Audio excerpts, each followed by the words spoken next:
Hi, guys. My name is Heather. I have created this podcast, which I've decided to call Turn the Page. On each episode of this podcast, I am going to read one chapter of the book that I wrote called Marinating in the Smoke, the Gatliff Covenant. And then afterwards, I'm going to discuss it a little bit. So I'm going to go ahead and get started with the dedication, which is to my sister who died a few years back. She was in her 20s, very young.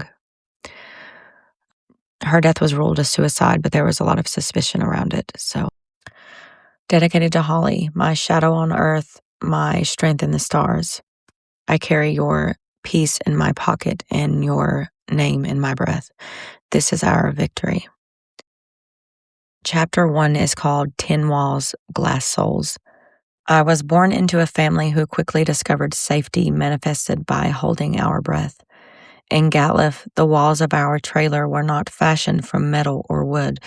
They were reinforced by a thick, gray silence that marinated in the smoke of Marlboro Reds and the metallic copper tang of fear.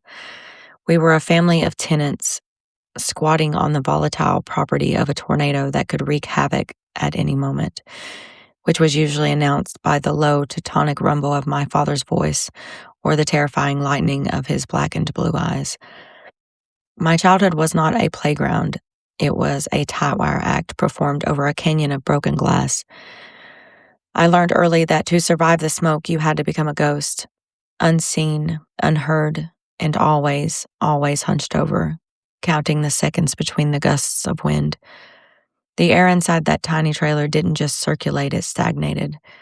It was a heavy, suffocating soup of stale cheap cigarettes and mildewed wooden paneling that seemed to shrink an inch every time the tornado began to swirl. I spent my youth as a resident of terror, tucked into the shadows of a tin can that should have been a sanctuary, but felt more like a dungeon. We lived by a silent covenant, a code written in the bruised geography of my father's knuckles and the exhausted, hollowed-out silence of my mother. Keep it in the family and keep it in the dark. Every flick of a Bic lighter felt like the fuse of a stick of dynamite being lit. I would sit in the corner, pressing my spine against the cold pane of a window, watching the smoke curl toward the ceiling like ghostly fingers, reaching for an exit. I didn't know then that the smoke I was breathing was essentially a slow-burning fire, consuming the foundations of who I was born to be. I didn't know that I was the only one who would eventually find the strength to shatter the glass ceilings, open the door, and finally invite the clean, biting air of the outside world into my lungs. Okay, guys, so this is just like a backstory. It just introduces everybody to the type of environment that I grew up in. It hints at the abuse that me and my siblings and my mother also were subjected to. All of us walked on eggshells around my father. My mother was not as bad as him, but anytime he would start, she would be set off as well. And it was just like everything came tumbling down anytime anything was out of place or anything, there were any mistakes made, or we just learned to stay small. We learned to stay small and to shrink and to hide. And that's how we survived, I think. And by the grace of God, of course. Every child deserves a safe home. They deserve to be able to learn and make the mistakes that they make without fearing being physically hurt or emotionally degraded or just abused.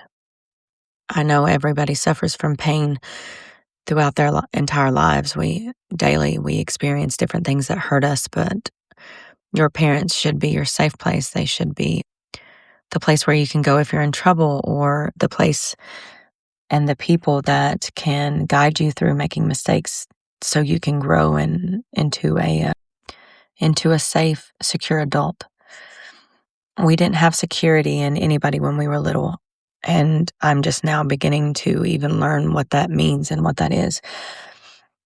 I didn't realize for the longest time, even the type of childhood I had, I didn't realize it was not normal. My intuition was really strong, and I realized that we were different, but I didn't realize how bad it was until one day in 5th grade, and it all hit me that I was different in a way that was actually illegal and terrible. My dad was a smoker all his life.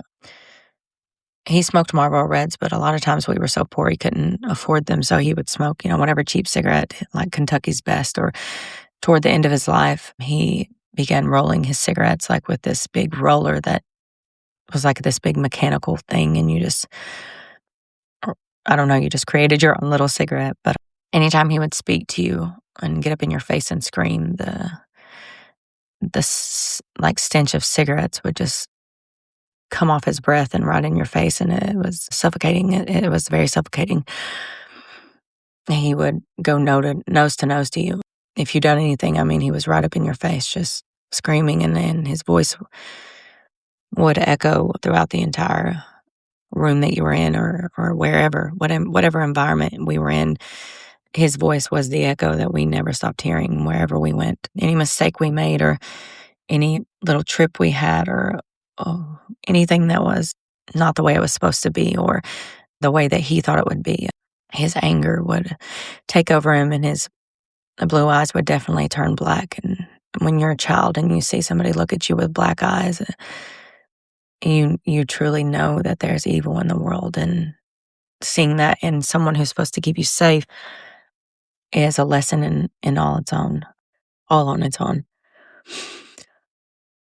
We lived in this tiny little trailer, and over the years, Dad tried to build onto it to make it big enough for our family. By the time my mother and father were divorced, I was an adult, but my youngest brothers and sisters were still small.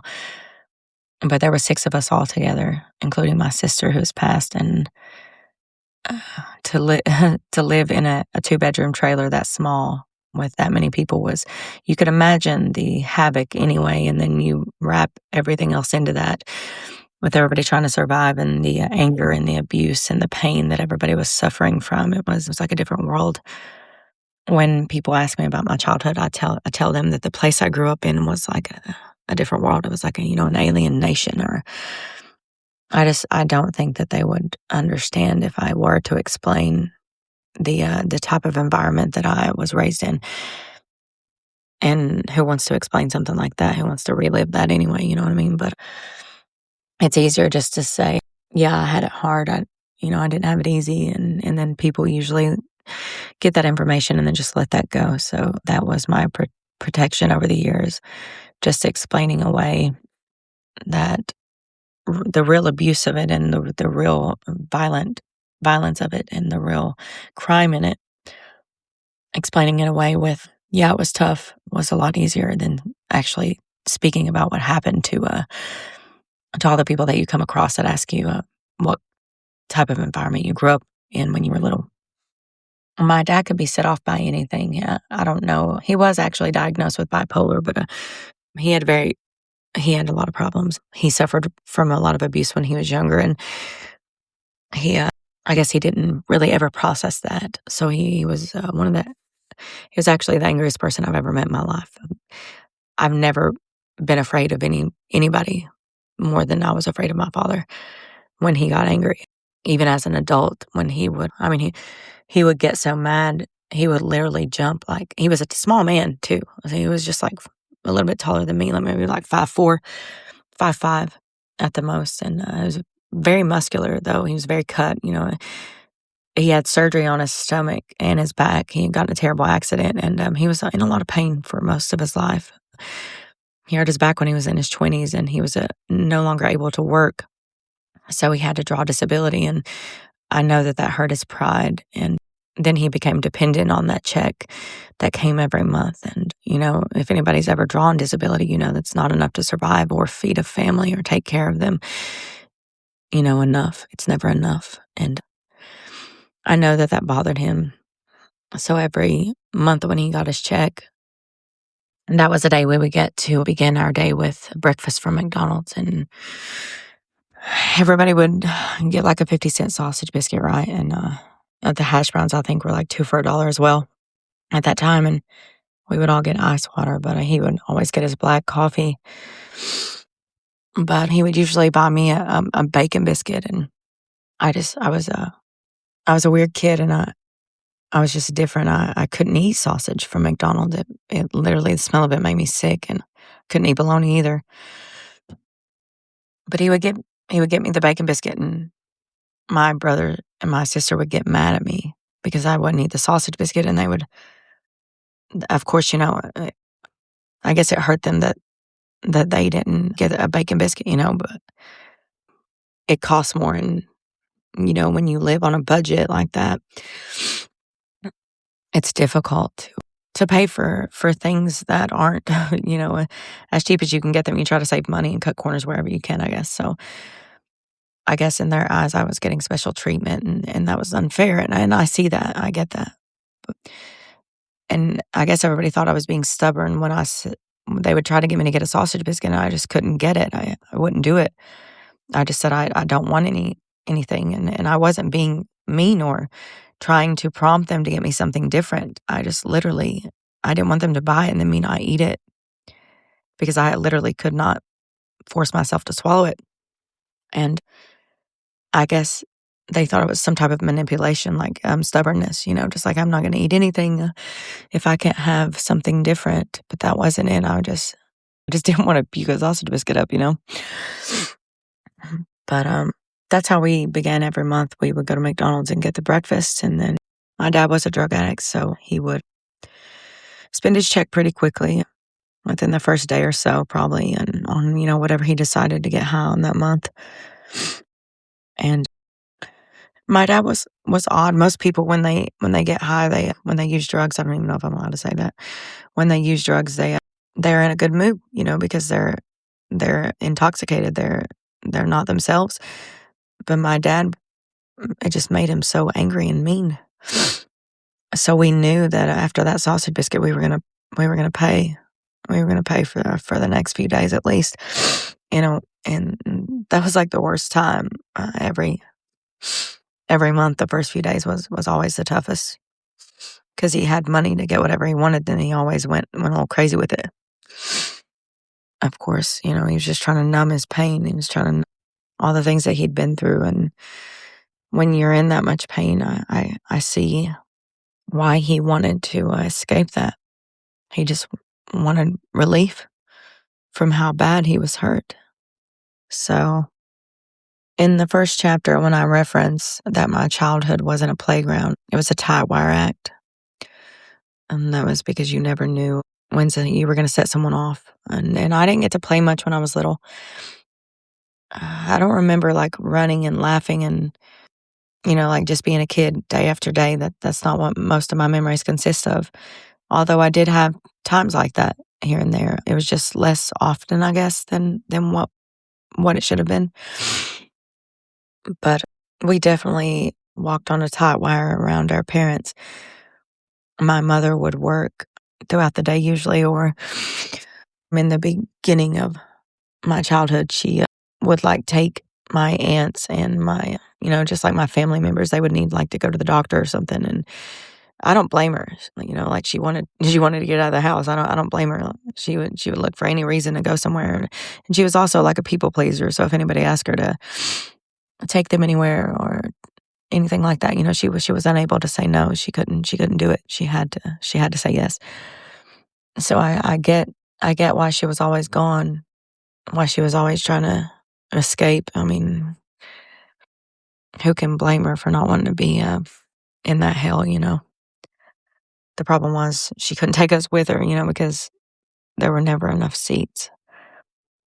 But we learned by trial and error how to be a ghost, how to hide behind the scenes and just let them do their thing and try not to make a mistake, in the way that we lived every day.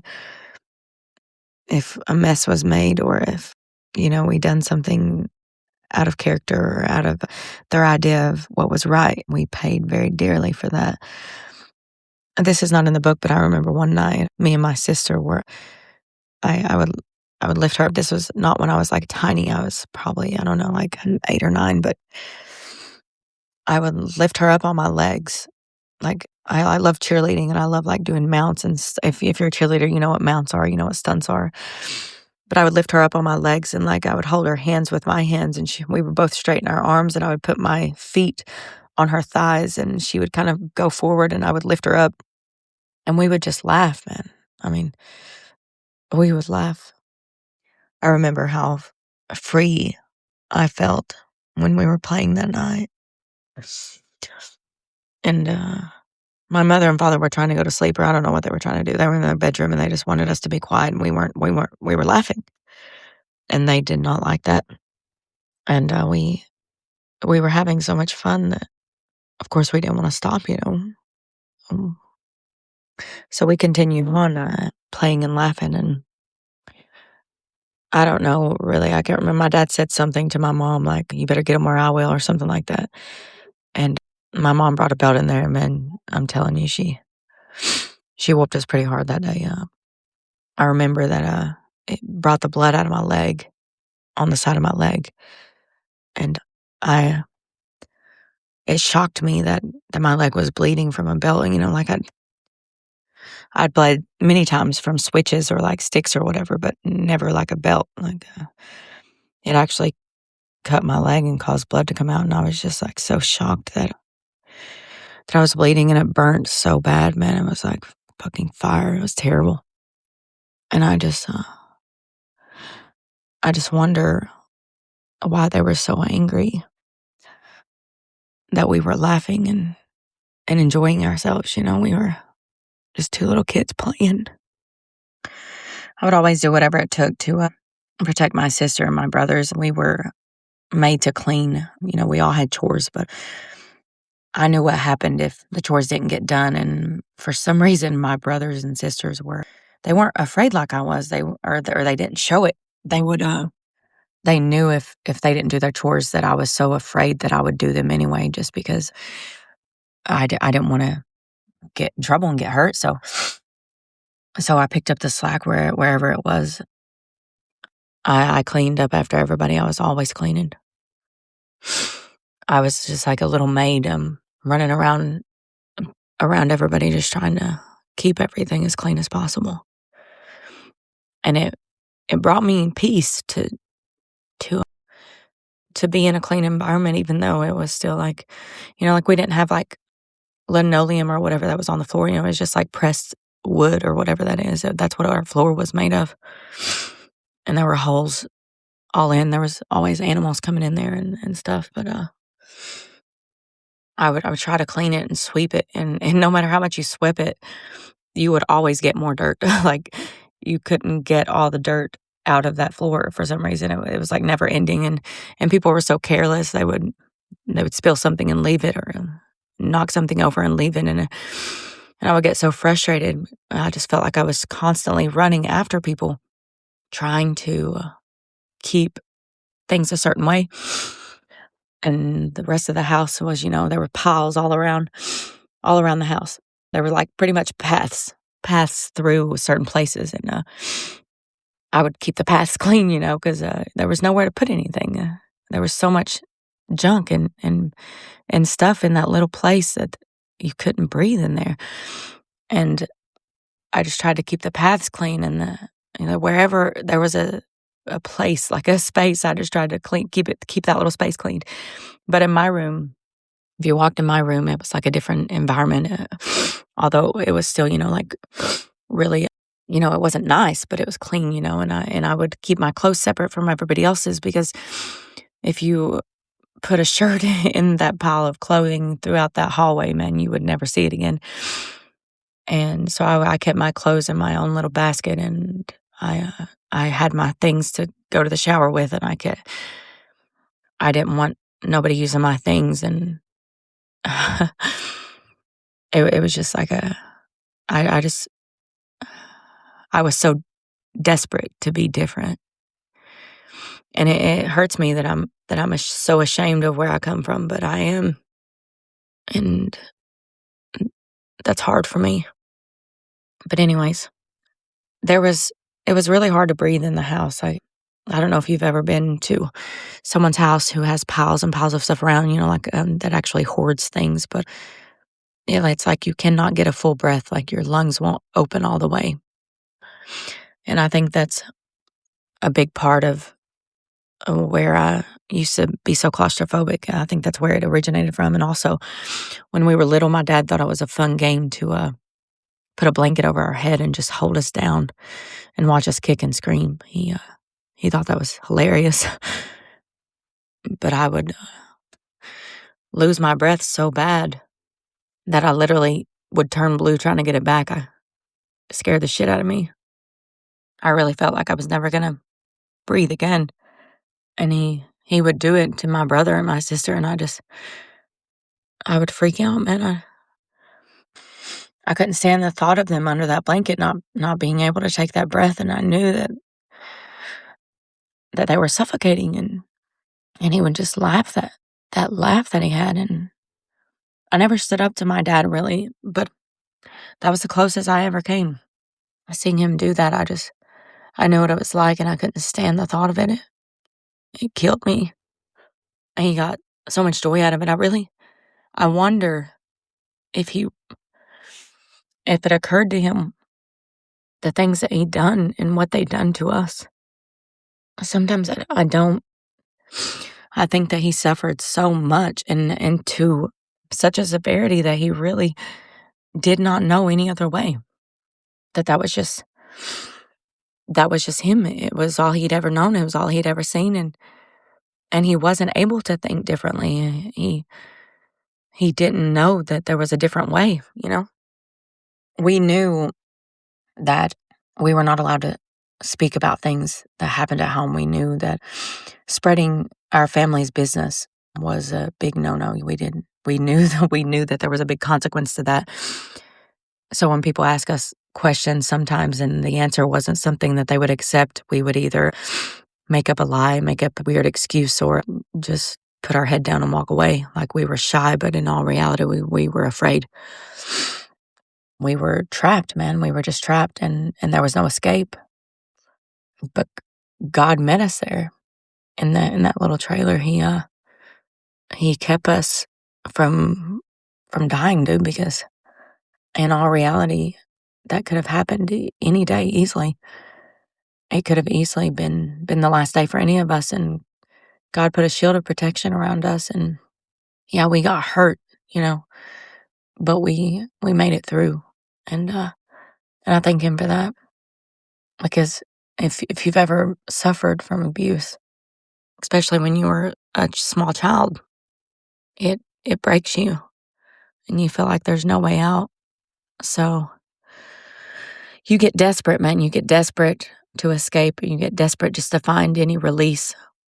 So it's very easy to create a monster like that, just like my father's past and his childhood created. Look what it made him to be, And I thank God every day that it didn't turn me into that, to where my eyes go black and the devil is seen on a face, because I've made mistakes too, and I used to be a lot angrier than I am now, and I used to really freak out.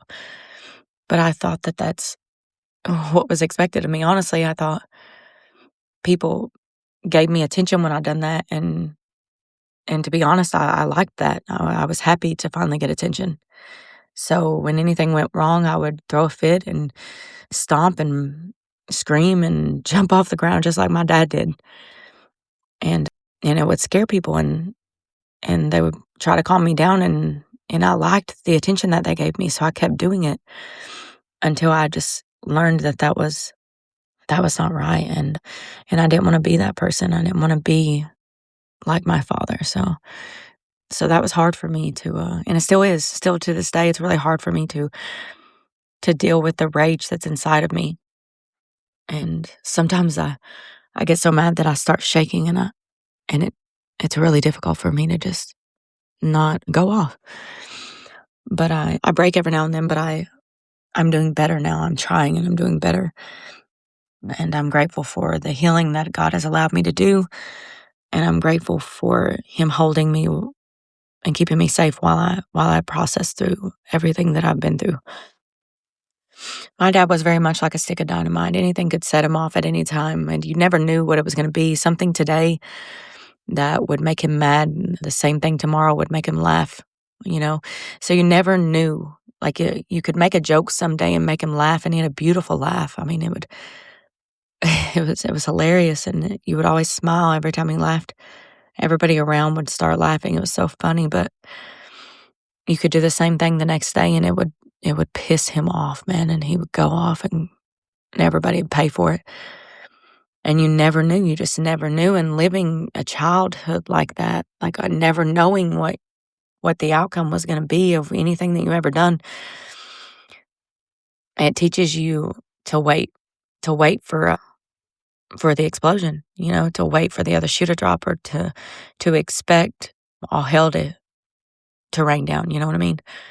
There's no safety, there's no security, and that's all I want. I want that for me and my kids, and I'm gonna get that one way or the other, and I know God's gonna give it to me. I went through the dark night of my soul last year, and I almost didn't make it through it, but God found me and He rescued me, just like He had all them times before when I didn't know how I was gonna get through or how I was gonna go on. He shows up for me always, man, always. And after I made it through that, I began this healing journey, and I've been doing my best, and I've grown. Man, I'm back at pictures from not even a year ago, honestly, like 6 to 8 months, and I don't know who that person is in those photos. I don't know who she is. I have grown so significantly that I can't believe that I even accepted the things that I did then or acted in those ways. It blows my mind that I honestly hated myself that much, and that I was willing to punish myself because I thought all I ever deserved or would ever deserve was pain and suffering. So, to have grown so much that you look back and don't even know who you were in pictures just 6 months ago it's something, and God has done all this for me. And just want to end this episode by saying, no matter where you're at, if you call out to Him, He'll meet you, man, and He will save you, just like He did me. So I hope everybody enjoyed listening to this, and I hope that you guys follow along as I discuss this book and all the things that I've been through and how God has saved me through all of it, how He always shows up for me. God bless.